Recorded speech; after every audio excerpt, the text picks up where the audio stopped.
tarde a todos e a todas. É um grande prazer ter vocês de novo conosco aqui na 28ª Simpástico da PUC-Rio, hoje no seu segundo dia de palestra. Hoje nós temos como tema a palestra Errário Humano Oeste, o papel da organização na prevenção de acidentes, que vai ser ministrada pelo professor doutor Carlos André Vaz Júnior, da Escola de Química da Universidade Federal do Rio de Janeiro. Professor Carlos André, seja muito bem-vindo. Tá? Muito bem-vindo ao pessoal que está conosco hoje, aos funcionários e toda a comunidade PUC, não é isso? E esperamos ter hoje um público tão bom quanto o de ontem. Passo a palavra para o professor André. Professor, por favor, muito obrigado pela sua presença e seja bem-vindo à 28ª Simpástico da PUC-Rio. Obrigado, professor. Obrigado a toda a equipe, a Suelen, a Cássia, toda a equipe que gentilmente me convidou e gentilmente me explicou também a dinâmica do evento, está me ajudando aqui também com a ferramenta do Zoom, porque lá na FRJ eu estou mais acostumado com uma outra ferramenta, então é sempre um aprendizado humano, uns erros humanos aqui. Eu estou já disponibilizando a minha tela aqui de apresentação. Por favor, vocês estão então visualizando a minha tela aqui de apresentação? Sim, tá, obrigado. Então, vou tentar falar um pouquinho com vocês, uma meia hora aí, uns 40 minutos, sobre esse tema amplo, tá? É um tema enorme, quer dizer, são focos aí, esse tema de erro humano é um foco de inúmeros doutorados, inúmeros mestrados, então não vai ser numa palestra dessa que a gente vai conseguir varrer tudo todo, mas é interessante que vocês entendam o que existe por trás daquele velho erro humano, né? A gente sempre observa alguns acidentes e a gente sempre coloca a culpa naquela última camada que errou, aquele último cara que cometeu algum engano, sempre ele é o culpado, e isso normalmente encerra, se não uma investigação formal, pelo menos uma investigação preliminar e pelo menos uma primeira visão geral. Meu e-mail está aí, por favor, fiquem à vontade também para entrar em contato. Eu já pedi para a organização depois disponibilizar esse material para vocês, essa apresentação é pública, tá? Não tem nada aqui que é restrita. Bom, queria meramente a nível de motivação, por mais estranho que possa parecer, né, porque os acidentes não são motivantes, mas nessa ideia de segurança a gente acaba usando os acidentes como um tema de motivação, né, um motivo inicial. Então, essa imagem aí é uma imagem da Chemical Safety Board, do pessoal americano de investigação de acidentes, de um acidente numa universidade do Texas, e houve uma explosão nessa bancada. Você pode observar ali na parte de baixo da imagem, né, você pode ver aqui a pedra quebrada, né? Então você imagina o porte dessa explosão, né? Ou vidraria quebrada, enfim. E, bom, um aluno, né, fez uma reação química que devia ser uma síntese de alguns miligramas, e esse aluno optou por fazer uma síntese de algumas gramas. Logo, encerramos por aí. Erro humano, né? Este aluno, mal informado, mal instruído ou sem conhecimento, optou por fazer uma síntese de algumas gramas, quando, na verdade, a orientação é que ele fizesse miligramas, e por isso houve uma explosão desse porte. E não precisa mais conversar sobre isso. Infelizmente, ou felizmente, não é só isso que aconteceu. Existem inúmeros fatores organizacionais por trás desse evento. Nós vamos conversar daqui a pouco. No final, né, dessa conversa, a gente vai voltar nesse tema aí sobre essa questão desse acidente específico. Outros acidentes clássicos que provavelmente eu estou tentando buscar focos não só apenas laboratórios químicos, né? Eu trabalho na UFRJ na segurança de laboratórios químicos, né? Sou presidente da Comissão de Segurança de Laboratórios Químicos da Escola de Química, sou engenheiro químico, tenho especialização em segurança de processos de prevenção de perdas na área de indústrias químicas, mas eu entendo que uma palestra como essa sobre erro humano e para a PUC tem um espectro muito mais amplo do que laboratório químico, né? Senão a gente colocava no título laboratórios químicos e pronto. Mas o foco hoje não é só laboratório químico, não é especificamente laboratório químico, é o erro humano, é o cidadão, né? É a pessoa física que está lá na linha de frente. Seja a linha de frente, nesse caso, né? Como é um erro. Esse homem pousou essa aeronave num rio. É um erro. Não era para ter feito isso. Ou era para ter feito isso, isso é um acerto. Ok?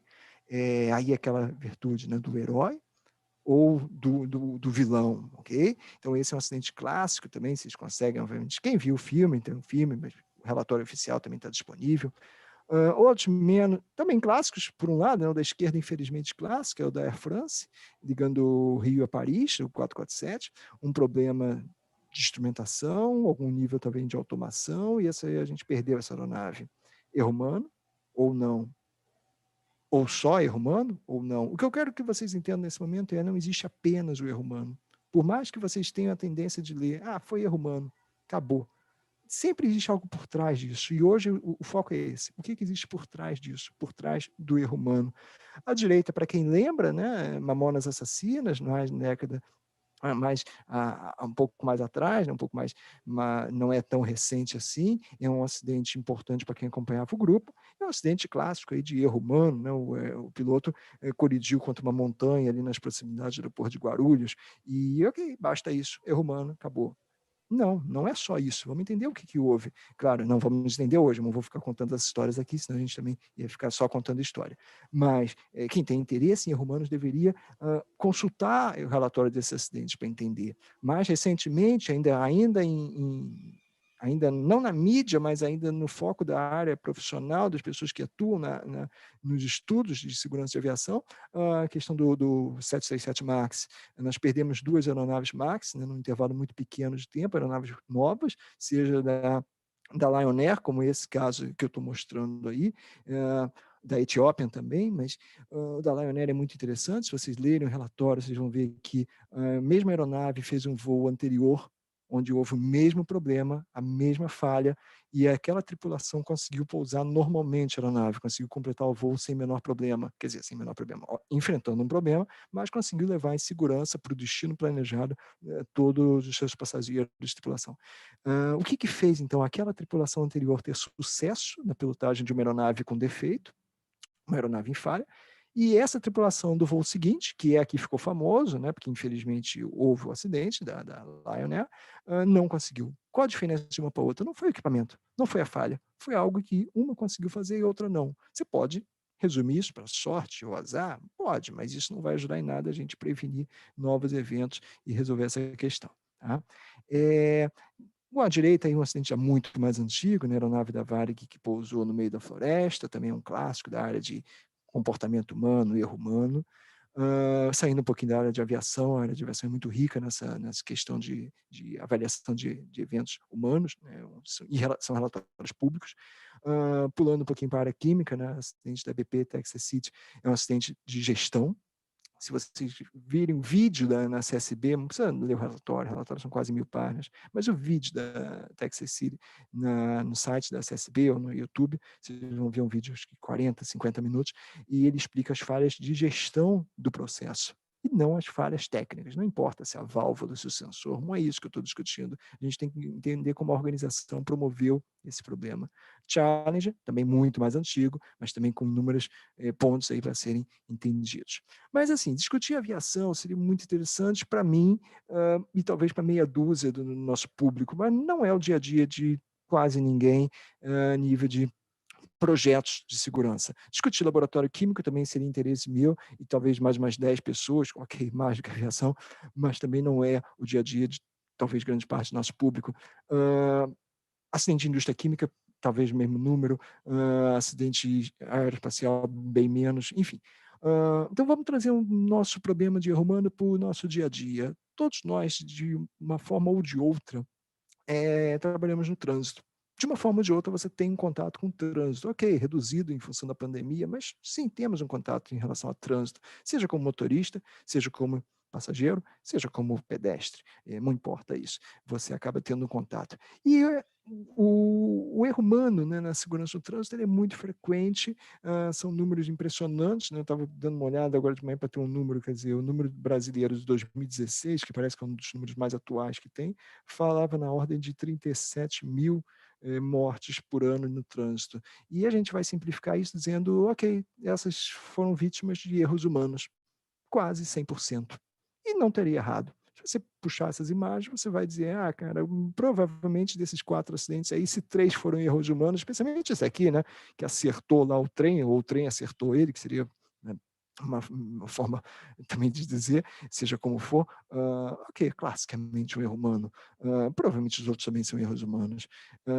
Não é tão simples assim, a gente está complicando um pouco a situação atualmente com os carros autônomos, né, com os carros que têm aí um nível de pilotagem automática um pouco maior. Esse acidente é um acidente clássico de um carro da Tesla, que infelizmente esse carro não viu essa carreta atravessada na estrada, e esse carro tentou atravessar, bom, por baixo da carreta, e infelizmente não foi possível, a coisa deu errado, né?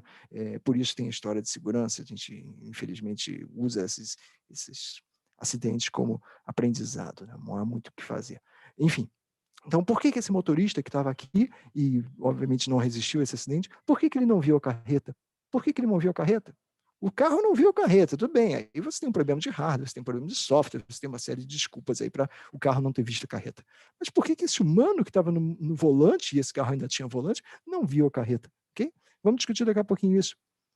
Esse aqui também é clássico, né, de um outro acidente envolvendo carro autônomo. Nesse caso, a vítima foi um ciclista que estava fora da bicicleta, carregando a bicicleta na rua, e o carro também não viu o ciclista, né? Não foi fatal para o motorista do carro, mas foi fatal para o pedestre, para o ciclista, uma mistura pedestre-ciclista, porque ele não estava em cima da bicicleta, ele estava empurrando a bicicleta, mas ok. Então, dois acidentes raros, né, mas acidentes importantes na área de automação de veículos. Se a gente quer resolver o problema de segurança no trânsito, e o problema de segurança no trânsito está relacionado com o erro humano, então automatiza tudo. Essa seria uma simplificação, algumas pessoas acreditam nisso, outras não, enfim. O importante hoje não é o foco específico, a gente não está discutindo segurança no trânsito especificamente, estou discutindo o erro humano e o que existe por trás dele. Então vamos dar uma olhada nessa imagem. O acidente está aqui. Qual a primeira camada? Você viu um acidente. Primeira coisa que você pensa em relação a erro humano. Aqui. Ato inseguro. Quais foram os atos inseguros que esse humano... Né? Essas referências estão no final, tá, pessoal? Aqui está a referência 2, referência 1, referência 3. Isso está tudo no final lá listado para depois vocês terem acesso a esse material. Mas, enfim, essa aqui é o primeiro pensamento que a gente tem em relação a erro humano, né? É o ato inseguro. Alguém fez uma besteira. Alguém fez algo que não deveria fazer. Né? Ok. Só que isso explica? Infelizmente ou felizmente, não. Vamos tentar entender hoje. Quais são as pré-condições para o erro humano? O que levou alguém a cometer um ato inseguro?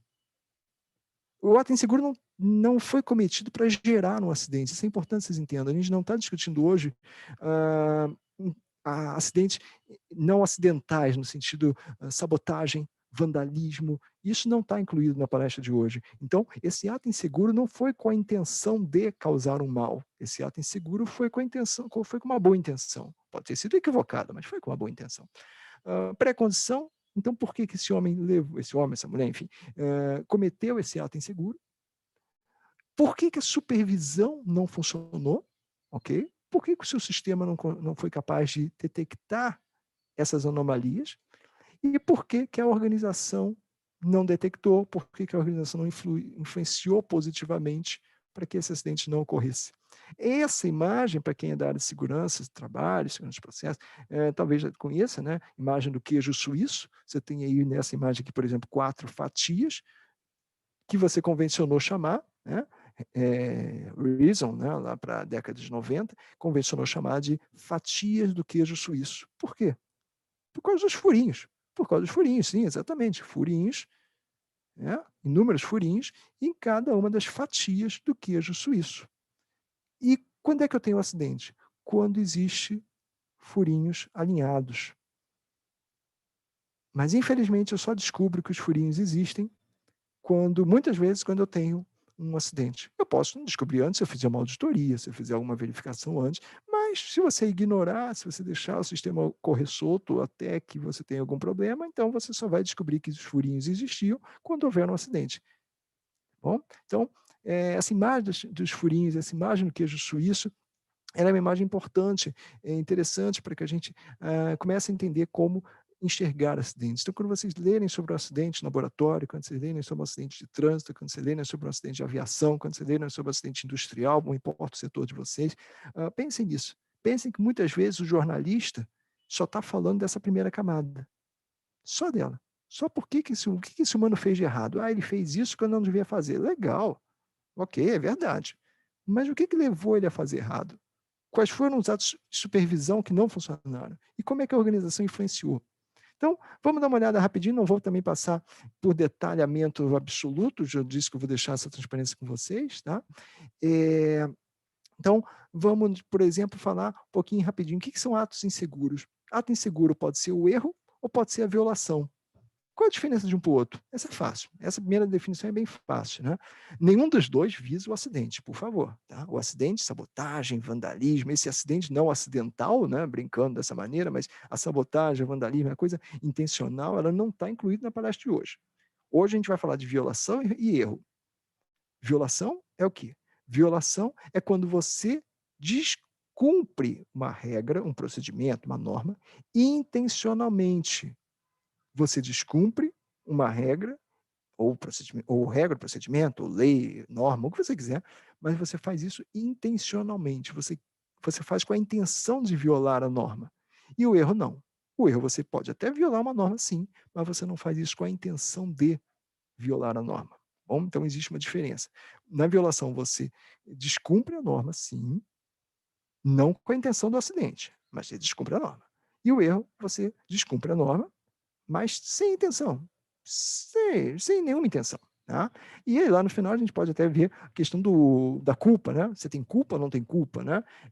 Que também é uma questão, é um tabu muito grande na área do erro humano, né? Poxa, mas humano, se o errar é humano, como é que você vai punir o funcionário por ele ter errado? Você pode, a cultura justa permite que você puna o funcionário por ele errar. Né? É claro que você tem que avaliar algumas coisas, o que levou ao funcionário a errar. Tá? Bom, então, definido aí o erro, definido a violação, vamos seguir mais um pouquinho. Aqui é uma frase importante, né? A overconfidence, a superconfiança, né?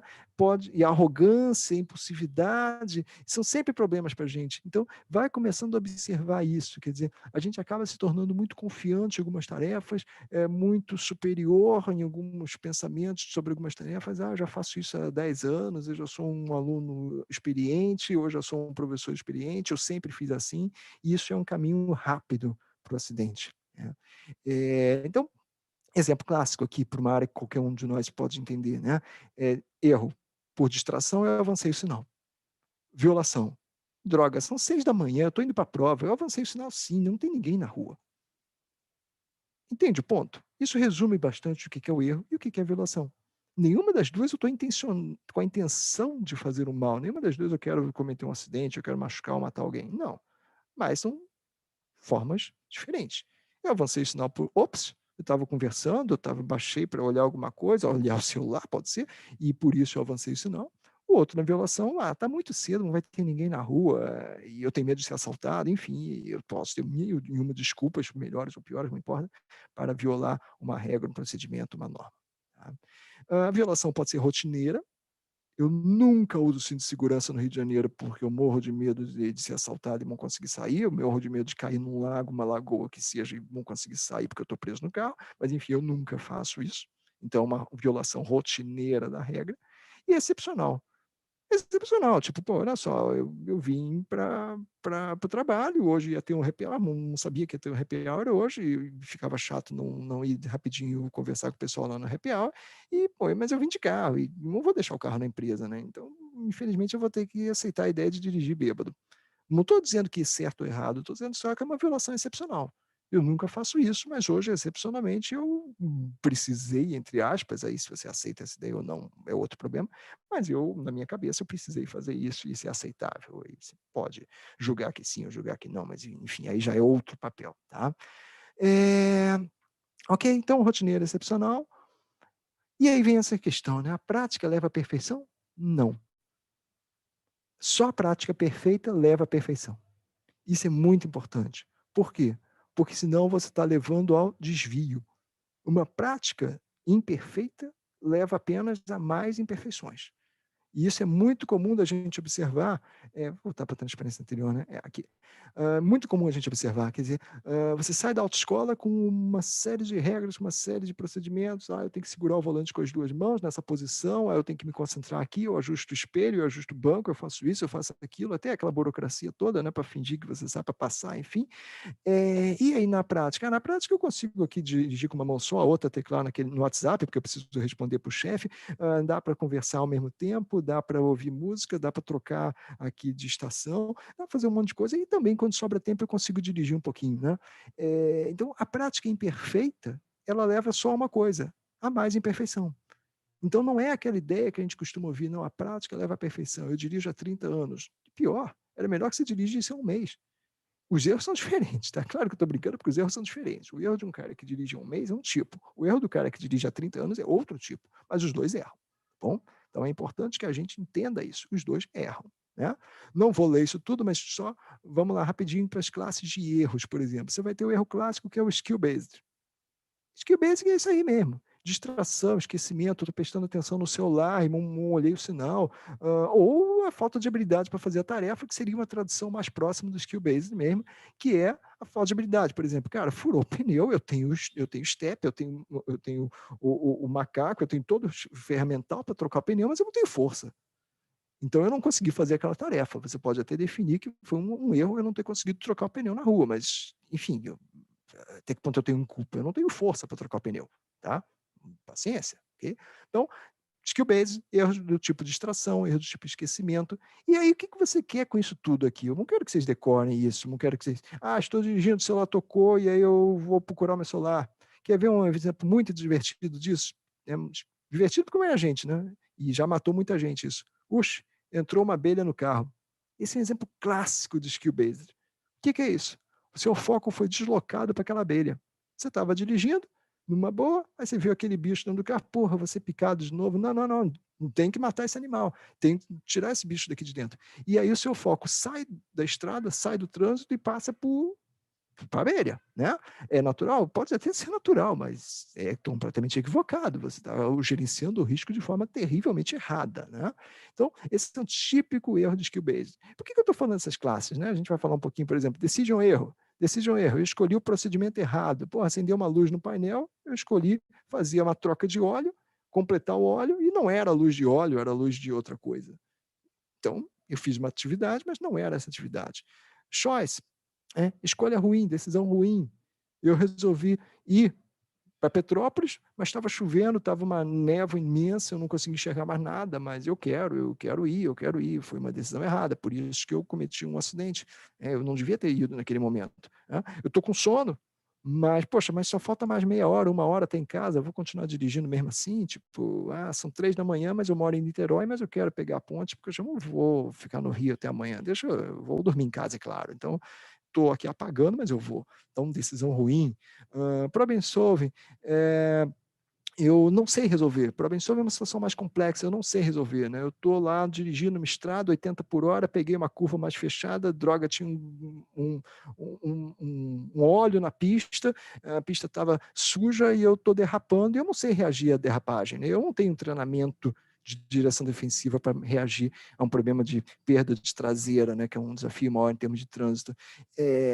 Isso é um problem solving erro, eu não sei resolver esse problema, né? Tem o erro de escolha, tem o erro de procedimento, enfim. Por que eu estou falando essas definições todas se não é para vocês decorarem isso, obviamente?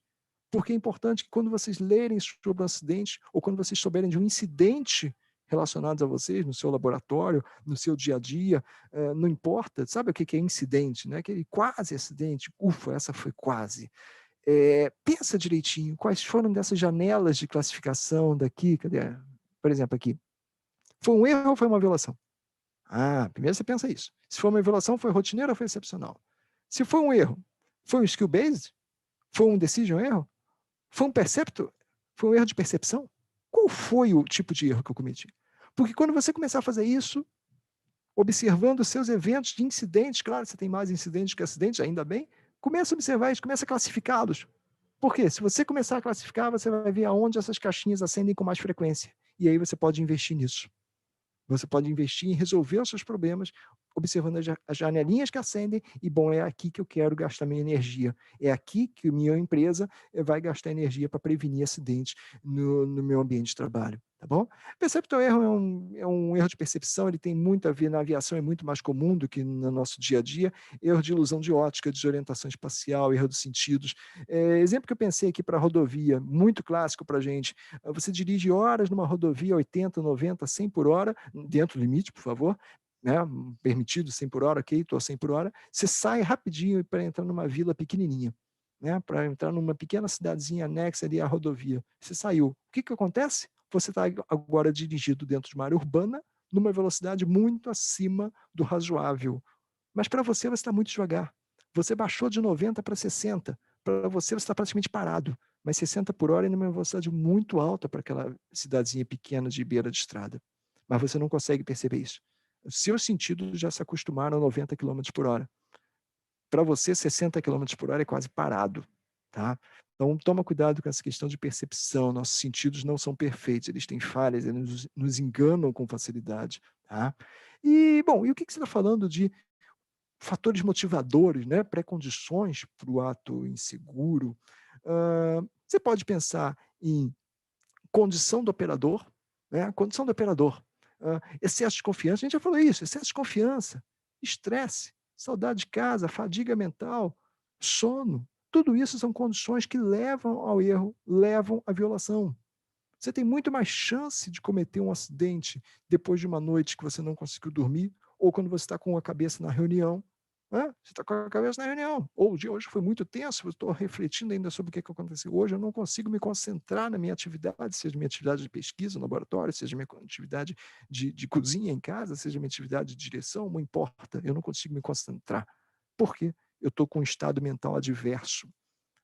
Então essa é uma condição que leva o operador, leva o humano a errar. Então isso é importante também que vocês entendam, tá? Condição mental, mais uma coisa para a gente classificar. Houve algum problema? Ele estava tranquilo quando ele cometeu aquele acidente, né? E aí vem uma coisa que talvez vocês nunca tenham parado para pensar, isso está em vários livros, tem várias referências sobre isso. Não é um número científico, mas é um número mais ou menos aceito, né? Se você ficar acordado durante 17, 18 horas seguidas, os seus reflexos, a sua habilidade é mais ou menos como se você tivesse com 0,05% de álcool no sangue. Se você ficar um dia inteiro acordado, depois de 24 horas for acordado, for dirigir, é mais ou menos o mesmo reflexo que você teria se você tivesse 0,1 de álcool no sangue. Ou seja, você está dirigindo bêbado para fins mentais, mas a gente não se importa com isso. Você jamais viu uma blitz de sono, ok? E você muitas vezes valoriza isso, né? Você valoriza o cara que virou a noite trabalhando, virou a noite estudando, virou a noite pesquisando, virou a noite fazendo uma atividade para sua empresa, para sua organização. Só que na hora que ele for dirigir, ele está dirigindo bêbado para fins mentais. E isso aqui você acha inaceitável. Se o seu funcionário dizer que vai dirigir bêbado, você diz que você vai demitir ele. Isso aqui é completamente inaceitável em 2020. Mas isso aqui é completamente aceitável em 2020. E aí existe um problema. E não é do usuário. Aqui é um problema da organização. Você diferencia uma coisa da outra quando mentalmente elas são exatamente iguais. Tá? Mas ok, essa é uma polêmica, vamos seguir em frente. Outra condição do operador que leva ao problema do acidente, seja um erro, seja uma violação, fadiga física, obviamente, fadiga física, ou médica, né? Não é no sentido aqui, efeito colateral, um remédio, e, bom, aí vocês já sabem, né? Vários remédios têm aquela informação, por favor, não dirija, não manipule máquinas, né? Quando você, depois de tomar esse remédio, né? Então, ok, condição física ou fisiológica ruim, né? Limitações mentais, é que você não tem limitações físicas ou mentais, é que você não tem a habilidade, a capacidade para fazer a tarefa, né? E aqui é um complemento, né? Aquele cara que não conseguiu trocar o pneu porque não tem força. Então, olha só, eu não tenho força para trocar pneu. Logo, eu não consegui trocar pneu. Isso é condição do operador, não tenho força. Tipo de erro, skill based, eu não tenho habilidade para trocar pneu. Tá vendo? Então, um erro do tipo skill based é complementado por uma condição do operador do tipo limitação física. Isso aí é bobeirinha para trânsito. Isso aqui é bobeirinha para trânsito. Mas no dia que você conseguir fazer esse tipo de investigação, esse tipo de levantamento estatístico na sua organização, você vai permitir você enxergar aonde está o problema. O problema não está na camada do cara que explodiu a vidraria no laboratório. O problema está na organização que permitiu que ele fizesse isso. Seja porque ele não dormiu na véspera, seja porque ele estava medicado com um problema, seja porque ele não tinha alguma capacidade física ou mental para fazer aquela tarefa por algum motivo. Tá? Outros fatores pessoais, não vale a pena ler tudo, mas esse aqui é um conceito muito interessante que a gente pode adotar, por exemplo, em laboratórios, na nossa vida diária, por exemplo, que é o conceito, né, na aviação que a gente chama de CRM, que é você usar todos os recursos disponíveis. Quantas vezes no laboratório você deixa de usar uma FISPIC, uma ficha de informação de segurança de procedimentos? Quantas vezes no laboratório a gente deixa de usar o próprio procedimento da prática? Quantas vezes no trânsito a gente deixa de se preocupar com buscar uma informação prévia, né? A gente só descobre que está perdido depois que já está perdido, né? A gente joga no GPS e tal, mas tipo, agora você está dirigindo e quer entrar com o endereço no GPS, você podia ter feito isso antes, né? Você podia ter pedido aí uma série de coisas, informações anteriores, mas você não fez isso. Então você acaba errando, porque você estava lá digitando o endereço no GPS e aí você perdeu aquele sinal. Então, é, gerenciar os recursos que você tem no que você vai chamar, por exemplo, o seu carona. Você está indo para um local que você não conhece muito bem, você tem que ir da PUC até um bairro mais afastado, você nunca foi antes. Pede para aquele seu carona, pô, cara, vai dando uma olhada no mapa, vai vendo aí se eu estou fazendo direitinho, porque aí você está pensando no trânsito e o cara está pensando na navegação, entre aspas, né? Então, isso é recursos. Isso são recursos, né? São recursos humanos ou recursos tecnológicos, tá? Isso não é trivial, tá? Habilidade de comunicação de equipe, trabalho em equipe, gerenciar esse trabalho em equipe, não brigar com o colega porque o cara errou, porque não adianta, tipo, se ele errou e a gente está perdido, o problema agora não é a culpa dele, agora o problema é a gente se achar. Isso é fácil de falar, mas não é fácil de fazer, né? Na hora você vai ficar bravo com o cara e você vai brigar com o cara, mas isso não vai ajudar em nada você achar o endereço novo, e no caso do Rio de Janeiro isso pode ser problemático, né? Recursos não humanos, né? Aquela questão, tipo, o celular tá tocando, eu quero ver quem é. Droga, mas eu esqueci o celular dentro da mochila. Tá, mas você devia ter pensado nisso antes. Ou agora esquece, ou agora vai ter que parar para procurar o celular, porque também parar dirigindo e procurando o celular vai ser um problema, né? E aí tem modelinhos clássicos aqui, como eu já disse, eu vou deixar isso com vocês, então quem quiser procurar, procure isso aqui, modelo Shell, né? Você, esse L aqui do meio, como é que você se relaciona com outras pessoas? Como é que você se relaciona com software? Como é que você se relaciona com hardware? Como é que você se relaciona com o meio ambiente, né? Com o ambiente externo, né? Então, tem alguns modelinhos aí para erro humano muito interessantes, né?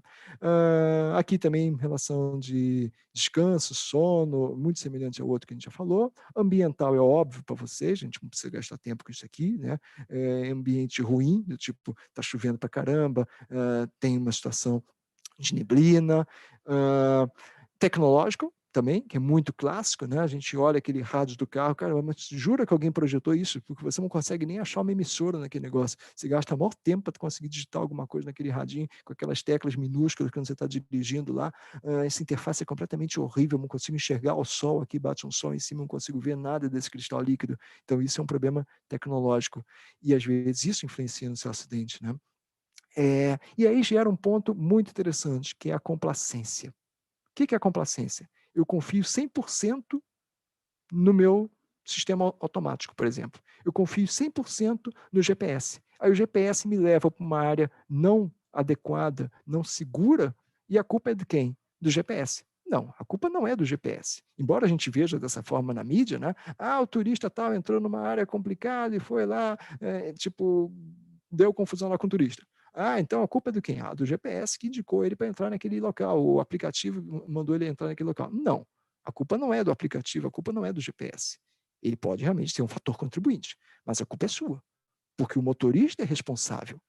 Eu não posso terceirizar essa responsabilidade. Quando eu terceirizo a responsabilidade para um equipamento, para um software, para um aplicativo, para o que você quiser, você está tendo uma complacência, no sentido eletrônico da palavra, está sendo complacente com o seu papel responsável, a sua responsabilidade. Então, não é que aquilo não contribuiu, claro que aquilo contribuiu, mas você está sendo complacente, você está topando, que a decisão seja tomada pelo aplicativo. Pode até ser, não tem problema nenhum, mas você vai assumir a consequência, e aí, às vezes, literal, da decisão tomada pelo aplicativo, tá bom?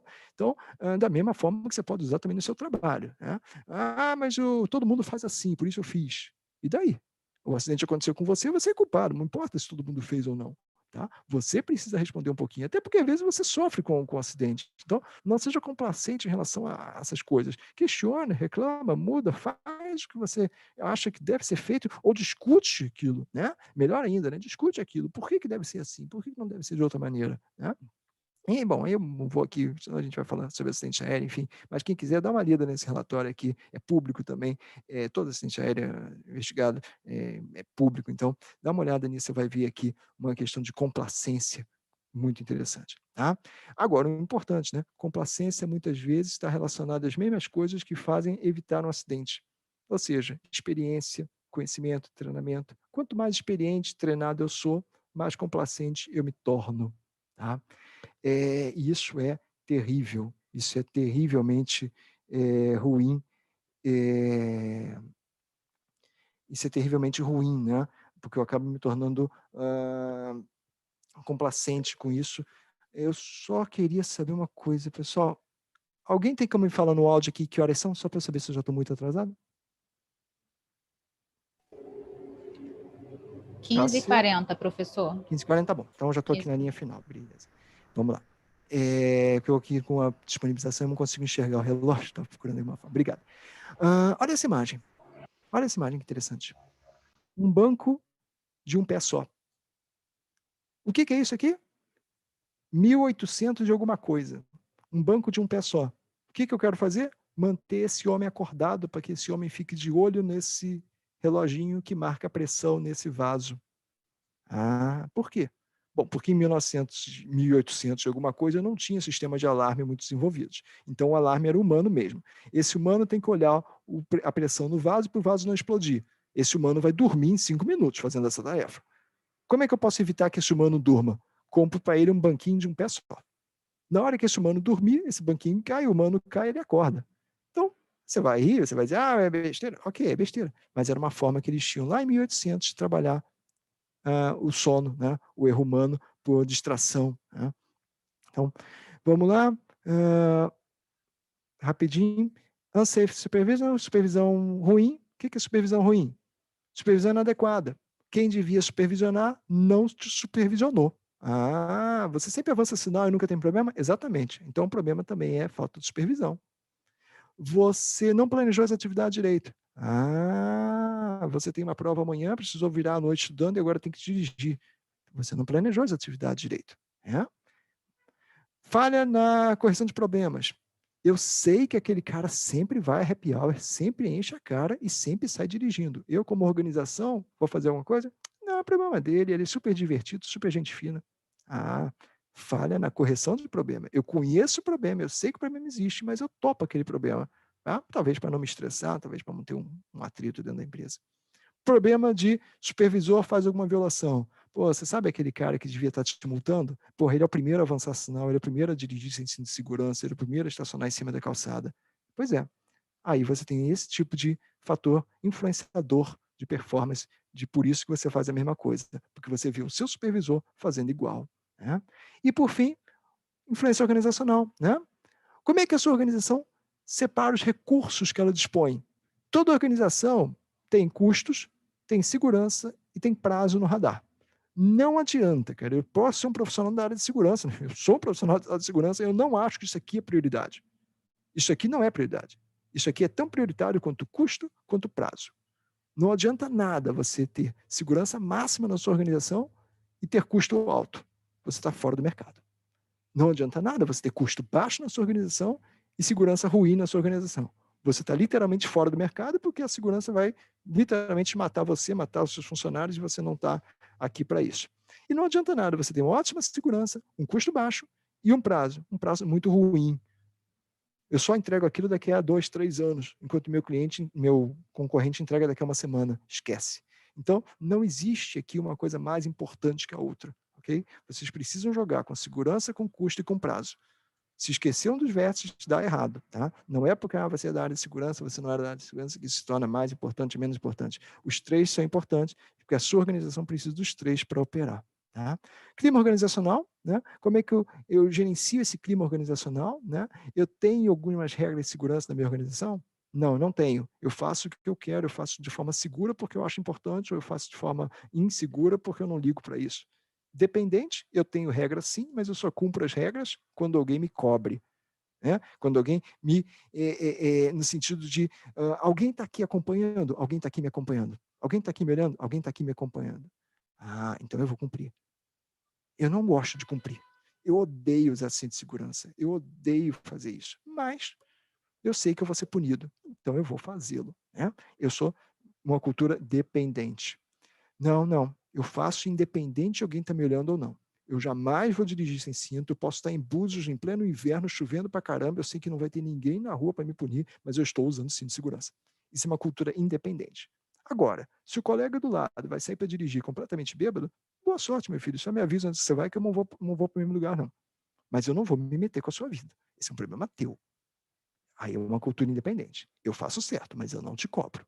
E o interdependente? Eu faço certo. E eu quero que você faça certo também. Entende o ponto? Eu uso cinto de segurança. Então eu quero que todos os funcionários da minha organização também usem cinto de segurança. Ah, é o último nível de cultura de segurança. Em qual que a organização está? Bom, isso só uma própria organização pode responder. Tá bom?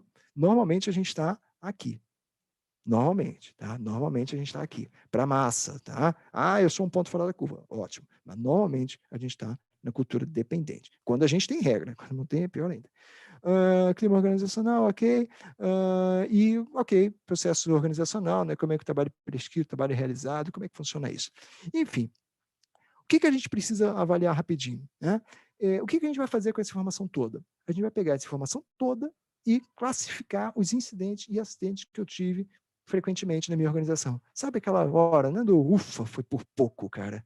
Se eu não freio a tempo, ou cara, se isso acontece em outro lugar, em outra hora, eu estava lascado. Ou sabe aquele negócio no laboratório, pô, quase, a gente teve que chamar a brigada, houve um princípio de incêndio aqui, mas ok, não passou disso. Começa a classificar esses eventos, começa a entender quais foram as caixinhas que apareceram. Com isso, você vai saber na sua organização o que acontece com mais frequência. Né? Ah, cara, é falta de treinamento. É treinamento sim, mas ninguém leva a sério. É treinamento, o cara leva a sério e aquilo foi azar. Vamos tentar entender. Porque quando você começa a ter informação, você pode tratar a informação. Enquanto você tem uma série de dados aleatórios, né? Coisas que vão se perdendo, porque a gente tipicamente faz isso, a gente não conta essas histórias até por vergonha ou por medo de ser punido, né? Aliás, falando sobre punição, né? Olha só essa imagem aqui. Peço desculpas, eu estou trabalhando em casa, que a gente acaba ficando sem os recursos de processamento de imagens adequados para fazer isso, né? Mas olha essa imagem aqui de culpabilidade fazendo essa tradução forçada, né? Olha só, vamos lá, só para terminar a apresentação. Você fez essa ação intencional? Vamos lá, você está investigando um acidente, tá? O garoto explodiu o laboratório lá no Texas. Foi intencional a explosão que ele fez no laboratório do Texas? Foi. Ah, foi? Foi. As consequências foram intencionais? Ele queria explodir o laboratório? Sim, ele queria. Pô, então é sabotagem, vandalismo, dano, acabou. Acabou. Aí não tem graça. Vamos lá. Ele queria fazer aquela atividade, síntese de muita material explosivo e tal. Ele queria fazer aquilo? Queria. Mas ele queria que explodisse o laboratório, explodisse a mão dele junto? Não, ele não queria. Ah, voltou. Ele estava usando alguma substância irregular, no sentido, estava bêbado, estava com algum uso de entorpecentes, legais ou ilegais? Sim, ele estava. Apoio médico? Sim, apoio médico. Ah, ok. Então é um abuso, né? Ele estava sob efeitos de algum medicamento, mas é pelo menos com um alívio, pelo menos era por ordem médica, né? Ou não. Não tinha ordem médica nenhuma, ele estava dopado mesmo, por conta própria. Então, ok, abuso sem mitigação nenhuma, né? Sem nenhuma liberação aí para o aluno, ele é culpado mesmo. Só limpar aqui já está ficando uma zona. Vamos lá. Então, estávamos aqui. Ele usou alguma coisa irregular? Ele estava bêbado na hora, alguma coisa assim? Ou ele estava dopado? Não, ele não estava. Ah, tá bom. Ele sabia que ele estava violando os procedimentos? Sabia. Mas os procedimentos eram viáveis de fazer? Não eram viáveis de fazer. Se ele fosse sintetizar 2 miligramas como você queria, ele ia ficar até amanhã de manhã fazendo a síntese. Ninguém ia fazer, ninguém segue o procedimento. Ah, então ele foi induzido pelo sistema a violar a regra.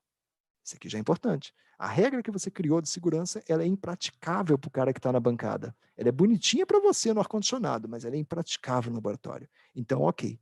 Ele violou uma regra, sim. Ele sabia que estava fazendo isso, mas na prática era impraticável ele cumprir a regra que você bolou. Isso já é um fator aliviador, né, digamos, forçando aí que o português é uma forma de aliviar a culpa desse cara. Ou então, sim, o procedimento estava disponível, sim, o procedimento era viável, sim, o procedimento era adequado, e aí, bom, aí, cara, não dá. Ele errou mesmo, porque ele violou um procedimento viável. Né?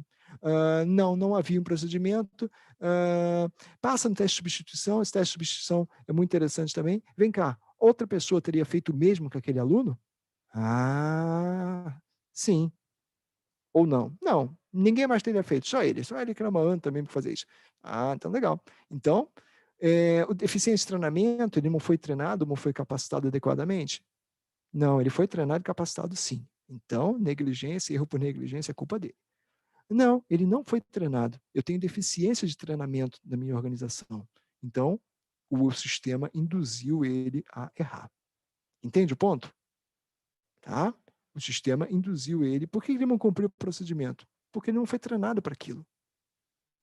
E aí, bom, aí não é culpa dele, né? Você que devia ter treinado ele adequadamente. Teste de substituição. Passou no teste de substituição? Passou. Tipo, mas esse cara fez algo que ninguém mais fez. Né? Ele errou mesmo e tal, não tem jeito. Mas ele já vinha cometendo esse erro antes? Ou ele vinha cometendo outros atos irregulares antes? Sim. Sim? Ele sempre faz algo errado? Sim. Ah, então não tem jeito, cara. Não tem jeito. Demite o cara, pune o cara, dá um jeito aí, tá? Não, ele nunca fez isso antes errado. Tá? Bom, mas talvez você possa perdoá-lo, porque afinal ele nunca fez isso antes e ok. Tá? Então, dá uma olhada nisso. É claro, a gente passou muito rápido aqui por esse diagrama de culpabilidade, né? Porque o foco não é treinar vocês em cada uma dessas ferramentas, isso não se faria numa palestra de 40 minutos. O foco é que vocês tenham uma visão de todo. Tá? Então, lembrem disso. Quando você olha um acidente daquele de laboratório no Texas, olha aqui, falha da lei. A lei americana não prevê segurança de laboratório. Falha da agência de fomento, quem deu dinheiro não estava nem aí para a segurança. Falha da universidade, que nunca controlou o laboratório. Falha do departamento, que nunca controlou o laboratório. Falha do professor, que deixou esse aluno sozinho lá fazendo experimentos sem nenhum tipo de regra ou controle. E falha do aluno também, que não tinha nada que sintetizar algumas gramas em vez de miligramas. Tá? Então, queijo suíço aplicado numa investigação real, isso está disponível para vocês no site da Chemical Safety Board. E aí vocês podem se aprofundar nisso, tá? Aqui tá as referências, não vou passar sobre isso, não vale a pena, né? Porque aí depois vocês ficam com esse material e tal de referência, tá? E é isso, passei do tempo, eu tenho certeza, embora não tenha relógio, mas espero que tenha sido passado um pouquinho do recado, um pouquinho da parte, que vocês tenham, importante também, se divertido um pouquinho com a apresentação aí, porque embora a gente fale de segurança, não é para deixar ninguém deprimido, né, por favor. É para que a gente saia daqui entendendo que a gente tem que pensar, refletir sobre as coisas, mas não achando de forma pessimista, achando, oh meu Deus, vai acontecer tudo de errado e eu vou parar de fazer experimento e tal. Não é por aí, vamos ter uma visão positiva, as coisas vão dar certo, né? Mas é claro, vamos dar uma mãozinha aí para as coisas darem certo. Tá bom? É isso, obrigado, vamos ver o que vocês podem comentar a respeito. Ok, professor. Obrigado pela sua exposição, foi muito útil o senhor dando exemplos práticos do dia a dia, né? A gente acaba associando com o que a gente faz, né, e comete, né, na universidade, no nosso trabalho, cada um, claro, na sua área, mas o que agora eu vou fazer? Algumas perguntas foram feitas aqui, né, e eu vou ler essas perguntas para o professor ir respondendo, ok? Vamos à primeira. Qual seria a sugestão do senhor quando a gente cobra do colaborador o uso do EPI, mas a própria chefia não segue as regras, não dá o exemplo? Isso, né? Qual seria a sua sugestão em relação a isso? Você está com uma regra inútil, chefe, porque olha só, não adianta quando a base cria a regra, essa regra não vai ser cumprida exatamente por essa questão, do tipo, a sua chefia não te apoia. Então, assim, ou você tem um compromisso de topo, tá? E esse compromisso de topo é sério, e aí tudo bem. Então, se seu chefe apoia a regra, meu chefe apoia a regra. Então, a gente começa a impor a regra para todo mundo, porque eu sei que eu vou bater de frente com pessoas, e quando eu bater de frente com a pessoa, meu chefe vai dizer, você tem toda a razão, vai em frente. Porque na hora que você bate de frente com pessoas, né? E seu chefe diz, não, deixa disso, para com isso, vamos lá, vamos, pega leve e tal, não adianta seguir o jogo, tá? Então a questão não é criar regra, a questão não é, todo mundo tem que usar EPI, todo mundo tem que usar... Não, a questão não é por aí. A questão é, vamos lá, você quer bancar isso como instituição? Quero, eu quero bancar isso como instituição. Ah, é? Isso é uma política nossa de instituição a partir de agora? É uma política nossa de instituição até agora. Eu acredito que isso é importante? Acredito que isso é importante. Beleza. Se você acredita, bom, primeiro você dá o exemplo, né? Como chefe, como diretor, como que for, você dá o exemplo. E segundo, você me banca na hora que eu disser para aquele aluno de doutorado que está quase defendendo, olha, você não vai poder fazer experimento, porque você não está com EPI hoje e você não vai fazer experimento. Ah, mas é a minha tese, eu tenho que defender e tal. Azar da sua tese, chefe. Não é problema meu. Meu problema é você não está com EPI, política tal me obriga a te cobrar EPI. Não existe bom senso nesse caso, está fora. Você vai bancar isso? Não, não vou bancar isso. Então esquece, cara. Criar regra de base não funciona para nada, tá? É só para criar regra de base. Aí você cria uma imagem bonitinha, tá? Isso não é grátis, tá, pessoal? Você tem custo e tem prazo na história. Então, a organização diz, eu banco tudo isso. Eu banco custo, eu banco prazo para poder bancar segurança. Segurança não é prioridade. Segurança é um princípio básico. Isso é uma piadinha bem divertida, né? Porque você fala assim, ser honesto é prioridade para você? Não. Ser honesto não é uma prioridade. Ser honesto é um valor. Você não diz, hoje eu tenho uma prioridade, eu vou ser honesto hoje. E se não der, não, de vez em quando eu posso ser desonesto, então não tem problema não. Você não fala isso habitualmente, mas você fala, segurança é uma prioridade para mim. Por quê? Porque, cara, eu tenho várias prioridades. Uma delas é ser seguro, mas se não der para ser seguro, a gente é um pouquinho menos seguro, né? Desde que a gente consiga defender nossa tese no prazo, isso vale mais do que a segurança de vez em quando, né? Então, não seja a segurança, não é a ferro e fogo, não, tá? Não acho isso. Eu sou, em primeiro lugar, eu sou engenheiro, tá? Então, a gente tem sempre aquela visão prática da coisa, aquela sempre visão, custo importa, prazo importa. Beleza. Mas não banca a regra que você não pode bancar, mano. Não cria regra que você não pode bancar. Cria umas regras práticas, cara. Cria umas regras práticas. Agora, se você tem essa regra prática, então vamos partir. Parte para punição, parte para o que for, tá bom? Então, acho que mais ou menos respondeu aí, sem grandes problemas aí. Vamos lá. Ok, professor. Vamos para uma próxima pergunta que tem um pouco a ver com o finalzinho que o senhor respondeu aí. O que fazer quando o orçamento para a segurança é visto como gasto e não como investimento? Isso tem uma forma fácil da gente fazer atualmente. Pega aquele acidente da metalurgia, que é o bloco vizinho ao nosso lá da escola de química, foi um acidente de laboratório, tá? A gente entrou ao vivo na Globo News, tá? Por helicóptero, eles já tinha uma repórter próxima, ela foi para lá, e a gente entrou ao vivo na hora do almoço, a imagem da instituição lá, olha só, houve um acidente aqui no FRJ nesse momento, a gente está com 3 pessoas, sendo 2 feridas gravemente, e uma queimadura de 80%, mentira, não foi 80%, mas é a coisa que se falou no início, enfim. Ok. Então, a gente teve uma exposição de 5, 10, 15 minutos ao vivo na Globo News. Show. A gente teve exposição em alguns sites de notícia? Teve. Eu recebi e-mail de um americano, da Associação Americana de Engenheiros Químicos, para querer saber sobre esse acidente. Esse americano ficou sabendo sobre o acidente de laboratório na FRJ e queria ter informações. Tudo isso, legal. Agora, vamos fazer o seguinte. A sua instituição, da mesma forma que a minha, faz cursos pagos, tem especializações pagas, né? A UFRJ tem, vocês também têm. Ótimo. Você sabe quanto é para fazer um anúncio no jornal de divulgação daquele curso de segurança do trabalho, daquele curso lá de MBA? Você sabe quanto é que custa isso, né? Você pode saber. Seu recurso aí de relação com mídia sabe quanto custa um anúncio no jornal no domingo, no caderno Boa Chance, para anunciar um curso que vocês estão bolando. Como eu também sei, porque a gente também tem cursos pagos, a gente também anuncia no jornal, na época, antes da pandemia, enfim. Quanto é que vale aquele anúncio? Tá bom. Ok. Quanto é que vale 10 minutos na Globo News? Tá bom. Agora você sabe o prejuízo que você gerou a nível de imagem. Você fez um anúncio ruim da nossa instituição, que eu teria que pagar 10 mil reais para fazer um anúncio daquele tamanho, você fez de graça, graças a esse acidente que você acabou de gerar. Então, a gente pode medir por aí também, tá? Se a PUC, se a minha instituição como a FRJ, se a sua instituição, qualquer instituição, estiver relacionada a acidente, a gente for parar na mídia, isso é um prejuízo de imagem.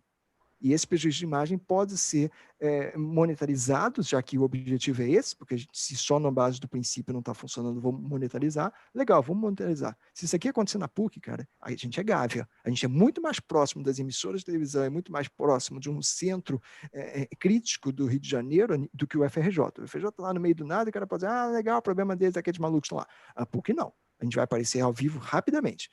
Quanto que sai isso? Quanto que sai se eu quisesse hoje fazer um anúncio da PUC de 10 minutos ao meio-dia na Globo News? Eu tenho um preço, pode ser, é fácil. Agora, se a gente aparecer por um acidente, ok. Então você tem mais ou menos essa noção de quanto que custa um acidente como esse. E olha que a gente está falando de um acidente que não teve vítima fatal, mas tinha potencial de ser fatal. Isso também é muito importante vocês entendam. Quando você olha um acidente, não olha o que aconteceu apenas, olha também o que podia ter acontecido. Eu podia ter tido 2 vítimas fatais naquele acidente da metalurgia. Tá? Uma foi acertar no pescoço, meio centímetro para a esquerda ou para a direita, aquilo podia ser um ferimento letal, e uma queimadura química é sempre potencialmente letal. Quando eu tenho uma queimadura química de mais de 10% do corpo, ela é potencialmente letal. Aquela garota, por sorte, e aí é sorte mesmo, não teve uma queimadura letal, mas podia ter tido. E aí, cara, lidar com 2 fatalidades, além de todo o problema humano que é na sua instituição, todo o trauma que você vai gerar, é também um baque imenso para a imagem da sua instituição. E já que é esse o objetivo, né? E eu sou muito fã desse objetivo, né? A gente está falando de objetivo empresariamento. Então, eu estou falando da sustentabilidade empresarial. Quando a gente fala, cara, eu quero que a gente faça reciclagem, eu quero que a gente tenha uma política de cotas, eu quero ter toda uma política positiva a nível de sociedade. A segurança também faz parte dessa sustentabilidade empresarial. Eu não consigo bancar uma instituição correta em termos de meio ambiente, correta em relação a políticas de lidar com pessoas, que ignora a segurança dessas pessoas se matarem no trabalho. Tá? Não dá para fazer as 2 coisas juntas. Ou eu sou uma coisa, ou sou outra coisa. Então, é tentar chamar essa atenção para a instituição. Investir em segurança é a mesma forma que você investe em meio ambiente. Você investe em meio ambiente, você investe em segurança. Porque na hora que o meio ambiente dá errado e eu sou punido, tenho uma imagem atrelada a uma faculdade que polui, eu também tenho uma imagem atrelada a uma universidade que tem muito acidente e a gente não quer nenhuma coisa nem outra, tá? Mas, enfim, é muito por aí, é mostrar que a segurança pode dar lucro no sentido de melhorar a imagem da minha instituição. Cara, eu sou uma instituição que se preocupa com a vida, que se preocupa com a segurança das pessoas, não é só uma imagem, tá? Tudo isso ajuda a vender melhor o meu produto, seja o meu produto a nível de UFRJ, seja o meu produto a nível de PUC, seja o meu produto a nível de qualquer instituição que os seus alunos vão trabalhar e vão pesquisar daqui para frente. Eu vejo muito por aí, tá? Como empresário, por favor, como engenheiro, por favor, e não como cara, ou você faz segurança ou você está erradinho. Não é essa forma que a gente vai conseguir fazer segurança, tá? Porque o outro lado vai dizer, cara, eu não estou a fim de bancar essas suas ideias malucas aí, tá? Não é para isso que a gente está aqui, tá? Então eu estou bancando sim, porque eu acredito na imagem da PUC. E a imagem da PUC tem que estar atrelada a coisas boas. E uma das coisas boas que a gente quer é a imagem da PUC atrelada à segurança, e não a acidente. Né? Ok, professor. Mais uma outra pergunta. Mesmo dando treinamento, muitas vezes o colaborador não segue as regras, mas a culpa sempre cai sobre a organização. Tem algo para fazer para evitar isso, pensando enquanto organização? Tem. Se esse colaborador, né, aí a palavra colaborador para mim é meio difícil de entender o que a pergunta quer dizer. Se o colaborador é um funcionário, né, CLT, por exemplo, né, porque eu não tenho isso, né, eu tenho funcionários públicos, então para mim a legislação é um pouco mais complexa para trabalhar, mas você está falando de um CLT, legal. Cara, se você deu o treinamento, ele assinou que recebeu o treinamento, legal. O treinamento é adequado? É adequado. Tudo direitinho, tudo direitinho. Você forneceu a EPI? Forneceu a EPI. Ele assinou que recebeu? Assinou que recebeu. Legal. Observamos no campo, ele não está usando a EPI? Chama para ele uma conversa. Pô, filho, qual é? Tamo junto, deixa disso, vamos lá, vamos trabalhar direito e tal. Tipo, olha só, eu tô com a EPI aqui, eu sei que é ruim, pô, eu tô de máscara aqui, 40 graus no Rio de Janeiro, mas tem que estar com essa máscara, faz parte do negócio, infelizmente, tá. Então eu tô junto com você, eu tô de capacete também, é ruim para todo mundo, vamos lá. Não, o cara finge que usa, mas você sai e ele para de usar. Na segunda, terceira vez, você já vai fazer o quê? Uma advertência por escrito. Né? Por quê? Porque aí o cara vai se sentir, porra, aqui o negócio é sério. E na próxima? Pô, na próxima demite. Mas dá pena. Azar, cara. Mais pena você vai ter na hora que o cara morrer, porque não usa o seu EPI. Aí você vai ter pena dele. Então demite logo antes que ele se mate. E aí a culpa é sua. Né? Então é muito por aí, tá? Não seja muito tolerante com essa ideia, não. Mas primeiro se baseie em tudo antes, né? Por favor, conversa com o cara, faz a anotação antes, porque senão o sindicato vai pegar você, porque o cara, mas você nunca treinou o cara. Não, tá aqui, eu posso provar para você que eu treinei. Esse EPI foi o cara que gastou dinheiro comprando. Não, tá aqui, tem aqui a nota fiscal e tem aqui ele assinando que recebeu o EPI. Eu fiz tudo direitinho, eu estou todo regulado. Agora eu posso cobrar. Agora, aí é cultura justa, né? Eu vou punir o funcionário? Vou. E aquele outro funcionário? Não, eu gosto dele, eu não vou punir, não. E aquele aluno? Não, aluno você não pode falar nada, aluno que é isso, deixa disso e tal. Então aí também não vale. Então a política justa eu estou medindo o quê? Comportamentos. Se o comportamento é falta de EPI, é passivo de punição, a falta de EPI é passiva de punição. Não importa quem seja o cara que está ou deixa de usar o EPI. Aí você consegue uma política justa. E o seu funcionário quer uma política justa. Isso é que a gente às vezes não entende. A gente ninguém quer. Não, na verdade todo mundo quer. Porque o cara não quer usar EPI, vê o outro cara sem usar EPI, por que eu tenho que usar essa droga que é quente pra caramba, quem come pra caramba, e o outro fulano não tem que usar? Então, o cara na verdade quer. Ele quer que o outro seja punido. Porque ele quer ser recompensado pelaquela coisa. Se eu tenho que usar EPI, todo mundo tem que usar EPI. Ou então ninguém usa EPI. Agora, ficar nessa gracinha de eu usar porque eu sou punido e o outro lá pode usar ou não usar, depende da vontade dele, não é por aí, tá? Então, acho que é difícil, é muito difícil, mas assim, se você acha isso, cara, olha só, a gente dá treinamento, a gente fica irritado, esse pessoal se recusa a usar. Tá bom, parte para o item seguinte, parte para a cultura justa, vamos começar a punir. Sem problema nenhum, montar nenhum mal em punir, né? Tem gente que dá palestra de fatores humanos contra a punição, né? Você pega muitas vezes, cara, não, o funcionário erra muito, e funcionário que erra precisa ser realmente advertido e punido. Agora, faz o dever de casa antes como organização, né? Aí funciona bem, aí roda direitinho e a gente pode seguir em frente, especialmente vocês que têm mais essa liberdade aí de ter um contato mais direto com o funcionário CLT, que a regra é mais clara nesse tipo de funcionamento. Ok, professor, mais uma pergunta, duas, cabe? Ou o senhor acha que... Por mim, à vontade, por mim, eu me divirto. Então, vamos em frente, que ainda tem algumas perguntas aqui a serem feitas. Vamos lá. Hoje, em tempos de pandemia, vemos muitas pessoas que não estão usando mais a máscara como deveria. Como conscientizar, ao mesmo tempo, a todos os níveis numa empresa? Sugere treinamentos conjuntos ou por função? Eu acho que não tem como você conscientizar todos juntos de uma organização. Por quê? Porque a forma de falar é diferente. Você jamais vai falar para o seu CEO, tá? Eu brinco com esse negócio de CEO porque eu chamo o meu diretor, que é de uma instituição pública, de CEO, porque é exatamente essa visão empresarial da segurança. Enquanto eu chamar ele de diretor como um outro servidor público, a coisa não anda. Quando eu vejo ele na figura de CEO, eu começo a ter uma visão empresarial do negócio, uma visão de segurança do processo. E olha que eu estou na FRJ, tá? Muita gente não concorda com essa visão, mas isso é outro problema. Olha só, não dá para você falar da mesma forma com todo mundo, tá? A forma como você fala com o seu aluno é diferente da forma como você fala com o seu professor, que é diferente da forma como você fala com o seu técnico, que é diferente da forma como você fala com o seu reitor, com o seu terceirizado de limpeza, com o seu terceirizado de segurança. São pessoas diferentes, com formações diferentes, com pontos sensíveis diferentes. Tá? Se você chegar para um cara que tem formação e dizer, olha só, se você não usar máscara, você vai pegar essa doença. E se você pegar essa doença, você vai morrer. Ele vai dizer, mentira, não vou. Eu estou aqui sem máscara, ou então o colega já pegou a doença e não morreu. E aí você vai dizer o quê? Você está mentindo. Então não adianta você apavorar ele com certos cenários catastróficos. Dependendo da pessoa, não vai colar isso. Você vai ter que ser um pouquinho mais técnico, você vai ter que apelar para outras coisas mais técnicas. Olha só, estatisticamente isso é um problema, e tal, ou pode apelar para aquela questão do ego, porra, estamos juntos, olha só, em nossa imagem, a gente quer todo mundo saudável aqui dentro, somos todos uma família, você tem ali professores mais idosos, a gente tem que respeitar e tem que preservar a saúde de todo mundo, você tem que ver qual é o ponto que dói naquela pessoa, naquele funcionário, tá? Mas não existe um discurso único, não existe isso, tá? Outro discurso muito interessante, para ver se funciona, né?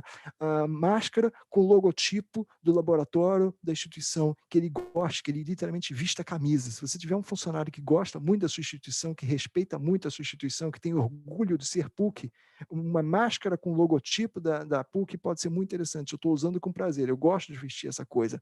Agora, na hora que você dá uma máscara genérica lá, ele não gosta, aí não adianta. Agora, o cara que não gosta da instituição, de estar na instituição, não vê nenhum valor na instituição, não vai funcionar por aí, né? O cara da limpeza, de repente, você vai lá e fornece para ele uma máscara um pouco melhor. Ou o cara da segurança, aquele cara da segurança do bicicletário ali na porta da PUC, ali logo depois dos pontos de ônibus, aquele de segurança que fica ali naquela cabine. Pô, cara, compra um face shield legal pro cara, compra uma máscara legal pro cara, sabe aquelas máscaras que a gente ouve na mídia? Ah, não fica comprando isso aí não, porque é profissional de saúde, né? Uma PFF2, PFF3. Pô, compra aquele negócio, fornece pro cara. Por quê? Ele precisa daquilo? Não. Mas, porra, ele se sente valorizado quando você faz aquilo. Você está me dando um EPI superior ao que o professor está usando. O professor está entrando aqui com uma máscarazinha de pano e eu estou aqui com um EPI legal. E aí ele vai usar aquilo por orgulho. Porra, o cara pensa em mim, então eu vou retribuir essa forma de pensar. Então, muitas vezes é mover por aí, tá? É mover por aí, é usar muito mais a psicologia do que a parte técnica. Você quer motivar pessoas, então você tem que ver o que motiva. Quer ver um exemplo divertido também? Indústria química. É besteira, tá? Quer dizer, é verdade, mas é sempre besteira os nossos exemplos de indústria química. Como é que você motiva um funcionário de indústria química lá de base, tá? Sem nenhuma formação de química, nada, o cara mesmo de chão de fábrica. Cara, olha só, se você não usar essa máscara, você vai ficar doente. Né? Se você não usar essa máscara, a gente usa benzeno na empresa, usa gasolina na empresa, se você não usar essa máscara, você vai desenvolver leucemia, você vai desenvolver um câncer e tal. Esquece. Doutor, que câncer o quê? Câncer daqui a 30 anos, sei lá, não existe 30 anos no meu universo. Tá? Ok? Não vai colar. Agora, chega para o cara lá, 18, 19 anos, pô, cara, olha só, se você precisa usar essa máscara, por que, doutor, isso é chato? Pô, cara, porque esse vapor aí causa impotência.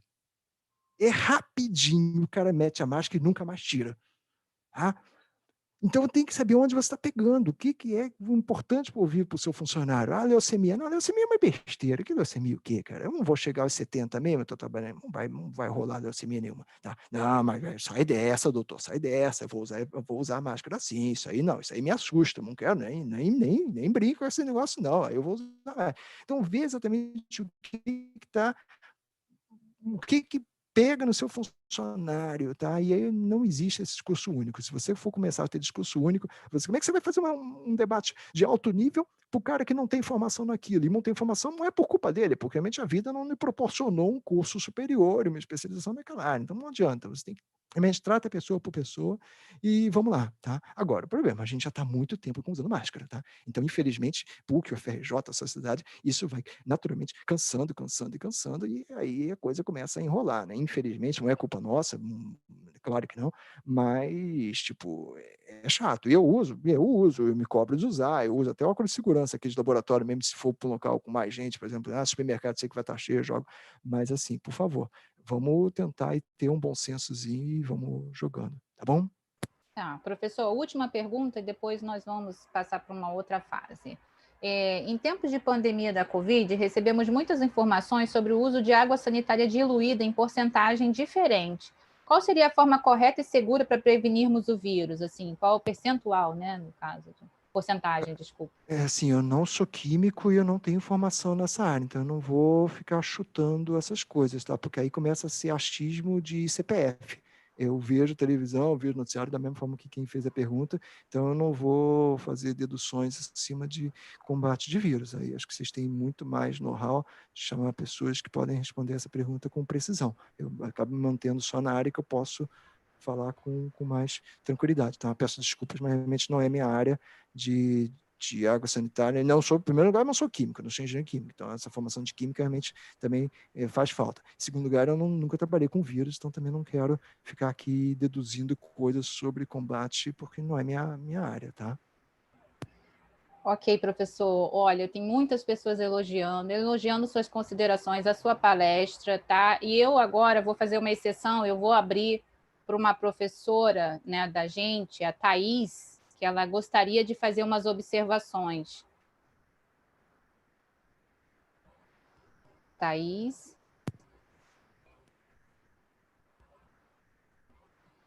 Deixa eu... Tá, verdade. Ok, está aberto já. Boa tarde, professor Carlos André. Eu estou acompanhando porque eu sou professora aqui da PUC de Segurança do Trabalho há 26 anos e também sou professora de ergonomia e projeto de produto. E as duas se complementam. E, ultimamente, a gente vem fazendo recomendações de uso da análise ergonômica do trabalho para prevenir grande parte dos acidentes. Então, na análise ergonômica do trabalho, a gente tem lá uma primeira abordagem, que é a análise da demanda. Depois, a análise da tarefa e a análise da atividade. A gente chama de tarefa aquilo que foi prescrito pelo empregador. E a gente chama de atividade aquilo que realmente é executado pelo empregado.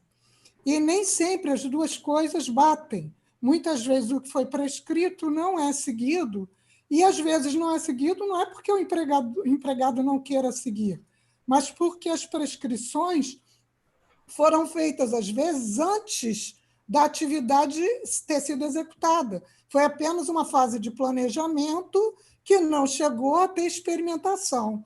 Então, por conta disso, há uma variação e o empregado acaba adaptando aquilo que ele executa da melhor maneira que ele consegue, da melhor forma que ele consegue atuar. E aí, muitas vezes, pode acontecer o dano e esse trabalhador vir a ser o responsável, entre aspas, sobre o dano. Isso não pode ocorrer. Então, é aí que entra a questão da organização mesmo, porque a organização, se ela prescreve alguma coisa, ela tem que estar ciente se aquilo é compatível com aquela pessoa que está executando, porque em ergonomia a gente utiliza o trabalho como uma função que deve ser exercida pelo homem para a sua sobrevivência, mas não que o trabalho, então, tem que ser aplicado a esse trabalhador, e não o trabalhador à tarefa.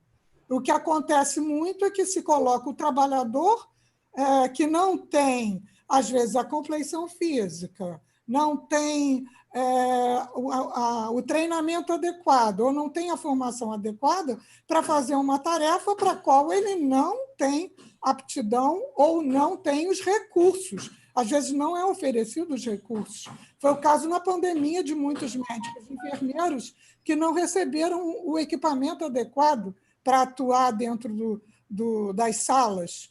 Então, o erro que possa ocorrer aí é decorrente exatamente da instituição, do planejamento, do gestor, etc. Outra coisa que a gente coloca é que, quando a gente faz a árvore de causas para identificar a razão do acidente, a gente tem um slogan que a gente usa muito, que é: não há acidente sem que haja variação. Então, quando você fala naqueles esquemas que você mostrou lá sobre violação, tem a ver com isso, porque não há acidente sem que haja variação. Ou seja, se houve variação na prescrição da tarefa, se houve variação no ambiente, e se o operador também sofreu alguma variação na sua forma de atuar, porque está doente, ou porque dobrou a carga horária, ou fez hora extra, ou algo do gênero, isso em conjunto é que vai favorecer a ocorrência do acidente. De acordo com as pesquisas todas realizadas, todas as vezes que ocorre um acidente, é que alguma coisa variou em relação ao que deveria ter ocorrido. Então, pode ser tanto o ambiente, quanto a máquina, o equipamento, as pessoas e o planejamento da atividade. Era só isso, era só para dar uma complementaçãozinha aí, porque é muito comum o empregado ser taxado de negligente, displicente e, ao mesmo tempo, a pessoa imprudente. Muitas vezes não é nada disso. E o erro acontece, sim, ele às vezes participou do erro, mas às vezes foi a única alternativa, a única forma de solucionar o problema. Ok, professora, muito obrigada pela sua observação. Professor, o senhor quer expor mais alguma coisa depois da observação da professora? A Thaís tem toda a razão, Thaís. Inclusive, naquele diagrama de culpabilidade, você vai ver naquele ponto, né, que o procedimento tem que ser viável, né? Ele tem que ser adequado, realmente. Você não pode cobrar do cara fazer uma coisa e, na prática, ser inviável. Comentei até durante a palestra, não sei se a senhora conseguiu ouvir nessa época, nesse momento, né, que eu falei: não adianta você criar um procedimento que funciona no ar-condicionado para a gente aqui discutir no gabinete, que lá na prática não se aplica. Então, realmente, a senhora tem toda a razão. E uma coisa que a gente tem feito atualmente e que não é viável é cobrar do ser humano o monitoramento de sistemas automáticos.